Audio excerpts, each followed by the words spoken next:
Howdy how there, Summoners, and welcome to my top 10 champions for the upcoming July 2014.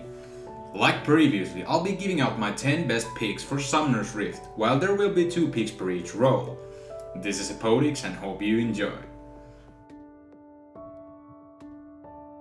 Skarner has become recently mass popular jungler because of the recent changes to him. That mini stun via passive and those other enhanced abilities altogether are really turning up Skarner to a great champion at the moment. Even though he got some nerfs in the patch 4.11, I still highly believe that he will not be forgotten because of those debuffs. Vayne is somewhat situational but awesome AD carry to pick nevertheless. She hasn't got any buffs or nerfs recently, but I've still seen many Vaynes around because of her high single burst output. She is amazing indeed, but what I think is the biggest issue for Vayne is her laning phase, as it can turn out very difficult versus certain combos.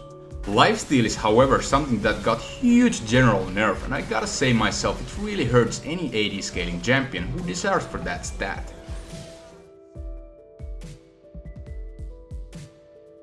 Evelynn is currently so good jungler that I'm almost wondering how she hasn't got any nerfs yet.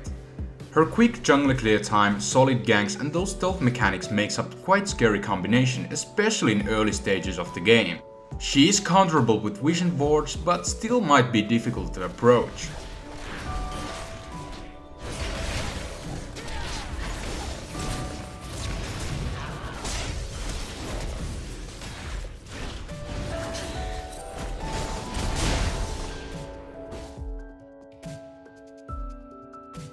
Kayle is definitely something that is hard to forget in terms of viability because goddamn she's annoying. As I've had her in my June's list too, the reason why she isn't that high anymore is because of the recent nerfs that came. The biggest nerf is definitely the intervention cooldown increase, which I'm glad they did that.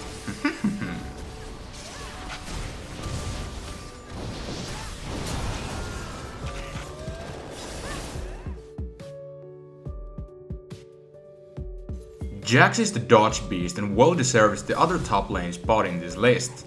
His presence in lane is extremely good versus any attack damage based champion, as well as he shines in teamfights too. I'm not surprised though that he got small nerfs, but these minor changes ain't gonna hurt Jax that much in the end. Yasuo is one of those champions that are hard to drop from the best 10 picks at the moment, because he is still quite a monster when using abilities wisely and playing out successfully overall. However, Yasuo got some nerf to his third ability, Sweeping Blade, which bonus damage can only cap up to 50% after 2 dashes. This nerf isn't too fatal, but it's definitely going to hurt Yasuo's early laning phase.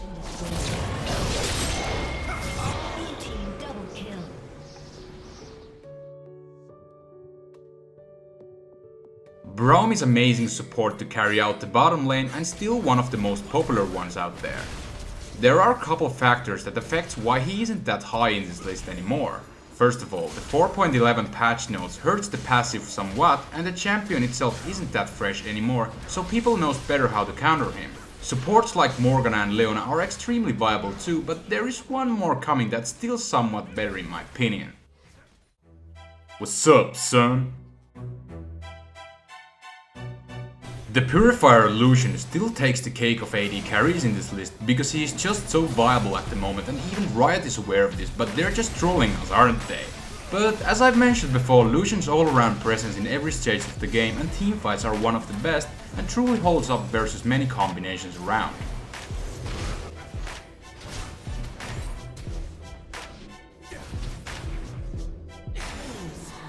What's up? Surprise, surprise, Thresh is here upon us. What a great support he truly is indeed. Because of his abilities combined, he is so good support altogether, and he almost avoided the patch notes this time. Thresh got a bigger hitbox along with V and Shyvana, which makes him easily targetable, but he's still the best support from the bunch, and it's actually a good thing that these OP picks gets even the slightest nerfs.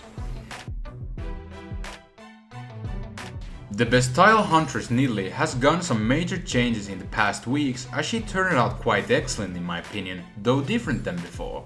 The ability to transform into covert at level 1 has come to alive. Her pose is very flexible because it follows the cursor when about to leap, plus the new hunt system lets you leap even further with right conditions. Also, a bunch of 4.11 patch notes made her even stronger, just look!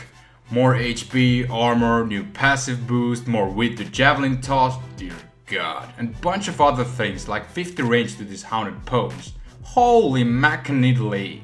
One last thing why I think Nidalee is very viable at the moment is that she can now do both AD and AP Nidalee just fine, when AP used to be the only choice for a long time. Mousy, mousy, mousy. Alright, so that's all there is to the top 10 champions for the upcoming July. Hope you enjoyed. Please rate, comment and subscribe for my new league and other gaming videos to come. That's it for this time. My name is Hepodix and take care.